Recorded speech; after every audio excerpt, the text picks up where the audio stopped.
The dying dragon Sithrax lay sprawled across the obsidian chamber, his once magnificent scales now dulled to ash gray.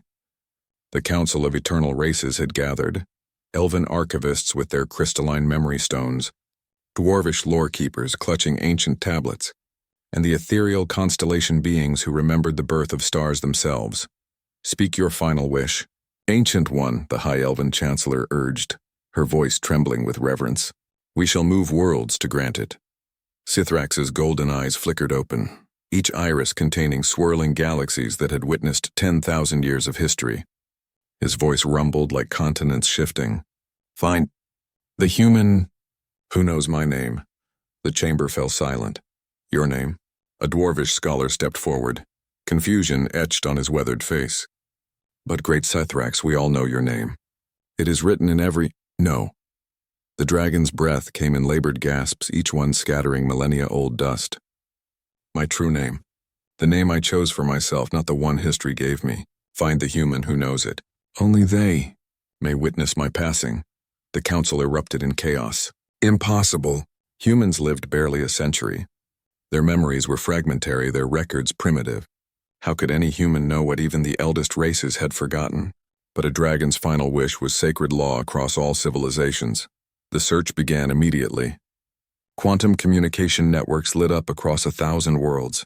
Every human scholar, historian, and mystic was contacted.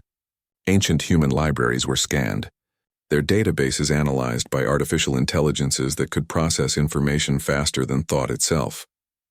Nothing. The dragon's true name remained hidden. Days passed. Sithrax's breathing grew shallower.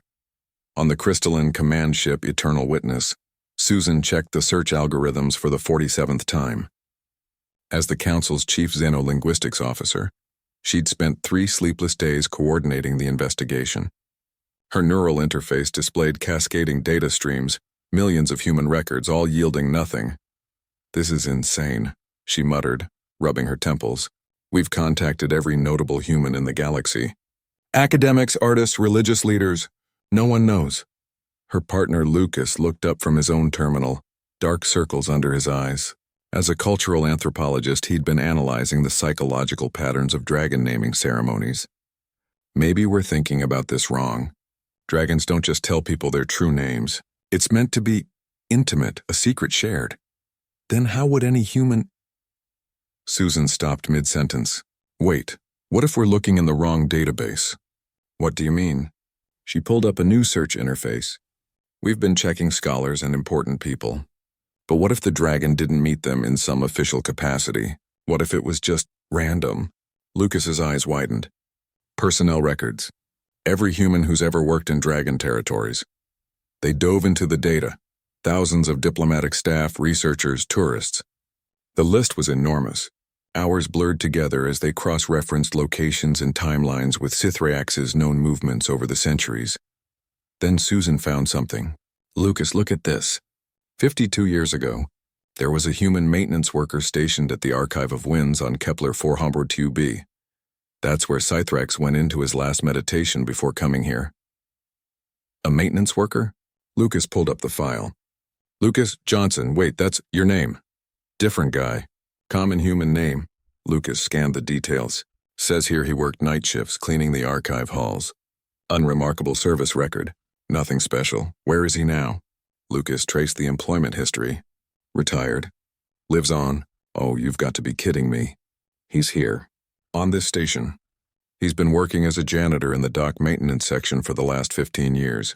They found him 2 levels down, an elderly human with silver hair and kind eyes, methodically cleaning the observation windows that looked out onto the stars. His name tag read simply, Lucas J. Mr. Johnson."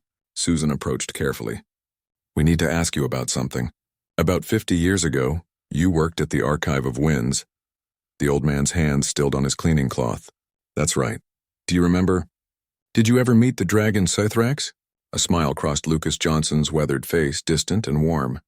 "Azarath. Yeah, I remember Azarath. The name hung in the air like a bell's chime. That's not..." Susan began, but Lucas the anthropologist grabbed her arm, eyes wide with realization. "Say that again," he whispered. "Azarath," the janitor repeated. "That's what he told me his name was." said his official name, Sithrax, meant the Eternal Watcher in the old tongue. But his true name, the one he chose, meant Friend of the Quiet Hours. How? Susan breathed. How did you? The old man chuckled. I worked nights. The archive was always empty then, except for him. He'd come to read from the oldest collections, the ones nobody looked at anymore. Said he liked the silence. We got to talking, the way you do when it's 3 a.m. and you're both alone. He'd tell me stories about ancient worlds. I'd tell him about my daughter, show him pictures. After a few months, he said. Lucas paused, his eyes glistening. He said I was the first person in 1,000 years to see him as something other than ancient and terrible. Just a person who liked books and quiet. So he told me his real name. 20 minutes later, the janitor stood in the obsidian chamber, looking small before the dying dragon. The council had withdrawn respectfully, leaving them alone. Azarath, Lucas Johnson said softly. I'm here, old friend. The dragon's eyes opened, and for a moment they blazed with their old fire. Lucas, the keeper of the quiet hours, you came. Wouldn't miss it, did you? Bring the pictures? Of your granddaughter? The janitor pulled out a worn photo chip. Just got new ones last week.